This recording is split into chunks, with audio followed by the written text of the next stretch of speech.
5 लड़ाका तैयारे चंद मिनटों में गिरा देना, जिसमें से 3 उनके top of the line Rafale हैं। रात के अंधेरे में, रात की तारीकी में हमला किया। अस्सलाम वालेकुम नाजरीन, मैं हूं मराहिल सरफराज। रात गए भारत की जानिब से की जाने वाली बुज़दिलाना कार्रवाई में पाकिस्तान के मासूम शहरियों और मसाजिद को निशाना बनाया गया। इस वक्त इसी पर मज़ीद गुफ्तगू करने के लिए हमारे साथ मौजूद हैं ग्रुप कैप्टन SM खाली साहब। सर बताइएगा, रात गए भारत की जानिब से जो पाकिस्तान पर हमला किया गया, उसके बाद पाक फ़ौज की जानिब से भरपूर जवाबी कार्रवाई की गई, और अगर जो इब्तदाई जो मालूमात हैं उसकी बात की जाए तो उसके मुताबिक अगर भारत की जानिब से पाकिस्तान के जो है वो 9 ठिकानों को तबाह किया गया, तो पाकिस्तानी फ़ौज ने भी भरपूर जवाबी कार्रवाई करते हुए भारत के तकरीबन 15 ठिकानों को तबाह कर दिया है। कैसे देखते हैं इस सूरत हाल को, क्या कहेंगे? देखिए, आप ही के तवज्जुद से और दूसरी चैनल्स पे भी मैं ये कहता रहा कि इंडिया ऐसी गलती ना करे, अगर गलती उसने की तो उसको बहुत बुरी मार पड़ेगी। लेकिन अफसोस कि उसने जो है वो बात सुनी नहीं, और गालिबन वो मजबूर हो गया, क्योंकि इतना ज़्यादा उन्होंने जंग का समा पैदा कर दिया था कि इस वक्त उसको अपोजिशन वाले भी टॉन्ट कर रहे थे, उसके अपनी पार्टी के लोग कह रहे थे कि तुम जो है वो रिज़ाइन कर दो मोदी को, कि तुम तो कुछ कर नहीं पाए, तुमने तो कहा था कि हम इतना जो है वो पाकिस्तान को मज़ा चखाएंगे, बदला लेंगे, तो क्या हुआ। तो इसलिए उसको जो है वो करना पड़ा। लेकिन क्या किया उसने? रात के अंधेरे में, रात की तारीकी में हमला किया, और ऐसी जगहों को उसने हमला किया जो कि मतलब ये कि मस्जिदें थी, और फिर बच्चों को और औरतों को, उम्र रसीदा लोगों को, और फिर कोई तैयारा नहीं उस वक्त आ सका। उन्होंने जनाब मिसाइल से हमला किया। लेकिन जैसे ही वो उनके तैयारे आगे बढ़े हैं, और हमने तो कहा था कि करारा जवाब देंगे, और अल्हम्दुलिल्लाह करारा जवाब दिया। मैंने आपको क्या कहा था कि रफाल जो है, जिसके जोम में मोदी साहब इतना इतराते फिर रहे थे, और अब ऑपोजिशन उनका मजाक उड़ा रही थी, रफाल के मॉडल लिए फिर रहे थे और कह रहे थे कि जी ये जो ने खिलौने रखे हुए हैं ये कब इस्तेमाल करेंगे। इस तारीख को जब 4 रफाल आए थे तो उस दिन भी आपसे मेरी बात हुई थी, और मैंने आपको बताया था कि ये अंबाला से उड़े थे, और जैसे ही हमारे LOC के करीब पहुंचे, उस वक्त हमारे तैयारे वहां पहुंचे, उन्होंने ना सिर्फ उनको जैम कर दिया, बल्कि हमारे BL-15 मिसाइल्स ने उनको निशाने पे ले लिया। वो इतना घबराए कि घबराहट में वो इमरजेंसी में श्रीनगर पे लैंडिंग कर गए थे, और उसी के ऊपर उनके vice chief of air staff को, 3 स्टार जनरल को, एयर वाइस मार्शल साहब को, सॉरी एयर मार्शल साहब को फारिग कर दिया गया था। तो इसलिए अब जो है उन्होंने फिर भी सबक नहीं सीखा, उन्होंने फिर भी जो है आगे बढ़े, और अल्हम्दुलिल्लाह, क्योंकि पाकिस्तान की कौम, पाकिस्तान की अवाम, पाकिस्तान की क़यादत और पाकिस्तान के शाहीन, सेलर, एयरमैन सब एक सफ़े पे हैं, और सबका एक ही नारा है, शहादत या गाजी। तो उन्होंने जो है ऐसा करारा जवाब दिया। 5 लड़ाका तैयारे चंद मिनटों में गिरा देना, जिसमें से 3 उनके top of the line Rafale हैं, जिसके ऊपर के फ्रांस परेशान हो गया है कि जी ये क्या हुआ, हमारे तो जहाज़ों की बिक्री अब ख़त्म हो जाएगी, क्योंकि कोई लेने को तैयार नहीं है। जी जनाब। और उन्होंने आगे से जो उनको कोडिंग देनी थी वो भी जो है वो देने से इनकार कर दिया। उन्होंने कहा कि आपने तो हमारी बेइज्जती करा दी है। तो फिर अब आप बताएं कि इस हालत में उनका क्या हाल होना था।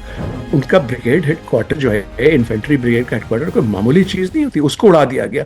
उनके क्वाड कॉप्टर्स, और इस दफ़ा आर्म्ड क्वाड कॉप्टर उन्होंने भेजा था, क्योंकि जब जहाज़ उनके गिरे तो उन्होंने कहा क्वाड भेजते हैं, क्वाड को मार गिराया, ड्रोन्स मार गिराए। तो उसके पास छुपने को जगह नहीं है। और पाकिस्तान ने ये कहा था कि हम उधार नहीं रखते, हम आपको ऐसा सबक सिखाएंगे, और वो सबक हमने सिखा दिया है। अब अगर अभी भी वो सबक नहीं सीखा है तो माफ़ कीजिएगा, फिर अब इसके बाद तबाही है, क्योंकि पाकिस्तानी कौम का ये दावा है कि जिस दुनिया में पाकिस्तान नहीं तो उसमें वो दुनिया ही नहीं रहेगी, और हमने चूड़ियाँ नहीं पहनी। सर मुझे ये बताइएगा कि जैसे पाकिस्तान की जो अफवाज हैं उनकी जानिब से रात गए भरपूर जवाबी कार्रवाई की गई, और भारत को जो है वो काफ़ी नुकसान भी पहुंचा। क्या समझते हैं कि मुस्तकबिल में क्या होगा? क्या दोबारा से पाकिस्तान की जानिब से कोई दोबारा भारत की तरफ हमला किया जा सकता है, या क्या सूरत हाल मुस्तकबिल में होती देख रहे हैं? देखिए, पाकिस्तान ने जो उनको सबक सिखाना था, आप सोचिए सिर्फ कि सिर्फ जो एयरफोर्स को जो नुकसान हुआ है, भारतीय एयरफोर्स की बात कर रहा हूँ, एक राफेल की कीमत है $300 मिलियन, जो सबसे महंगे जहाज उन्होंने अब तक खरीदे थे। और तो 3 को आप 300 से मल्टीप्लाई करें तो 900 मिलियन। उसके अलावा MiG-29, Su-30, यानी कि $1 बिलियन का उनको जो है हर्जाना पड़ गया एक ही मुकाबले में। ब्रिगेड हेडक्वार्टर और जो उनकी जानें गई हैं, और जो उनका एक फौजी चेक पोस्ट पे आप देख रहे होंगे कि उन्होंने सफ़ेद झंडा लहरा दिया है। तो ये इसके बाद जो है पाकिस्तान तैयार है, पाकिस्तान ने कह दिया है कि इससे ज़्यादा होगा और फिर हम नहीं रोकेंगे, और ये दुनिया को भी बावर करा दिया है। लेकिन अब वास्ता हमारा पड़ा है एक पागल, जुनूनी और इंतहा पसंद दुश्मन से। वो कुछ भी कर सकता है अपनी जो है इज्जत की खातिर, लेकिन उसकी इज्जत जो है वो खाक में मिल चुकी है। बहरहाल हम तैयार हैं, और मुझे उम्मीद है कि अब भारत की अपनी अवाम, क्योंकि 3 जर्नलों ने उसके इस्तीफ़ा दे दिया, जो उनके जो रॉ के कागजात थे उसको लीक किसने किया है, उनके अपने जर्नलों ने। कोई हमारा स्पाई को हमें भेजने की ज़रूरत नहीं पड़ी, उनके जर्नलों ने लीक कर दिया कि ये रॉ का प्लान था जो पहलगाम में हुआ 22 अप्रैल को। तो अब ये देखें ना कि ये कुदरत की तरफ से हो रहा है, ये मुकाफात अमल है। अब अगर मोदी अभी भी नहीं समझा है तो फिर कभी नहीं समझेगा। सर, ये बताइएगा कि DGISPR की जानिब से भी रिसेंटली यही कहा गया कि अगर भारत की जानिब से कोई भी हरकत की जाती है, कोई भी ऐसी सूरत हाल पैदा की जाती है, तो शुरुआत तो भारत की जानिब से होगी, लेकिन पाकिस्तान फिर उस मामले को ख़त्म करेगा। और हमने देखा कि ऐसा ही हुआ, पाकिस्तान ने भरपूर जवाबी कार्रवाई की। क्या देख रहे हैं मुस्तकबिल में क्या होने जा रहा है? देखिए, हमने मतलब कि अभी कुछ सियासी लीडर आए हुए थे दूसरी चैनल के ऊपर, और वो ये कह रहे थे कि ये तो सिर्फ ट्रेलर है। और मैं समझता हूँ कि ट्रेलर से ज़रा ज़्यादा है, क्योंकि ये हमने उनको दिखा दिया कि आपके साथ ये होगा, और आप ही की वसातत से आपके प्रोग्राम में मैंने कहा था कि उनके साथ क्या होगा। एक जो मैंने कहा था उससे बल्कि बढ़ के हुआ। पहले तो सिर्फ 4 दुम दबा के भागे थे, अब 3 रफाल उनके गिर गए। Su-30 भी बहुत महंगा जहाज़ है और उसे रूसी परेशान है, और MiG-29 भी रूसी साख्त का जहाज़ है। तो अगर इतना उनका नुकसान हो गया तो उसके बाद फिर हमें आगे कुछ करने की ज़रूरत नहीं है। सिर्फ ये कि हमने दुनिया को बताना है कि अब के हमने छोड़ना नहीं है और इनको तबाह और बर्बाद करके छोड़ना है। लेकिन अगर वो उससे भी आगे बढ़े, क्योंकि उनके पास भी एटम बम है, हमारे पास भी है। और दूसरी बात, मैं आपके प्रोग्राम के तवज्जुह से बताना चाहता हूं कि भारत के पास और पाकिस्तान के पास, दोनों के पास सेकेंड स्ट्राइक कैपेबिलिटी है। अब आपके नाजरीन पूछना चाहेंगे कि सेकेंड स्ट्राइक कैपेबिलिटी क्या है।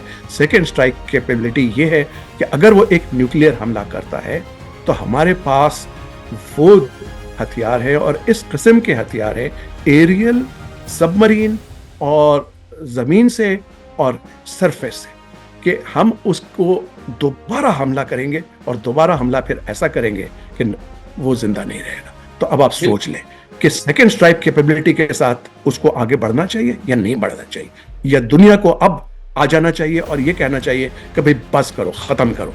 क्योंकि मैं देख रहा हूँ कि दुनिया का रद्द अमल जो है वो क्या है। अब आप देखें कि ये कोई छोटी बात नहीं है, यहाँ तक फैलेगी। क्योंकि अगर हमने एक टैक्टिकल वेपन भी मार दिया न्यूक्लियर, तो वो उसका फॉल आउट जो है, हवाएं इस तरह की चल रही हैं कि वो अमेरिका तक पहुंचेगा इस तरफ, ऑस्ट्रेलिया तक पहुंचेगा दूसरी तरफ। तो दुनिया तो पूरी की पूरी इसके लपेट में आ जाएगी, फिर कौन बचेगा?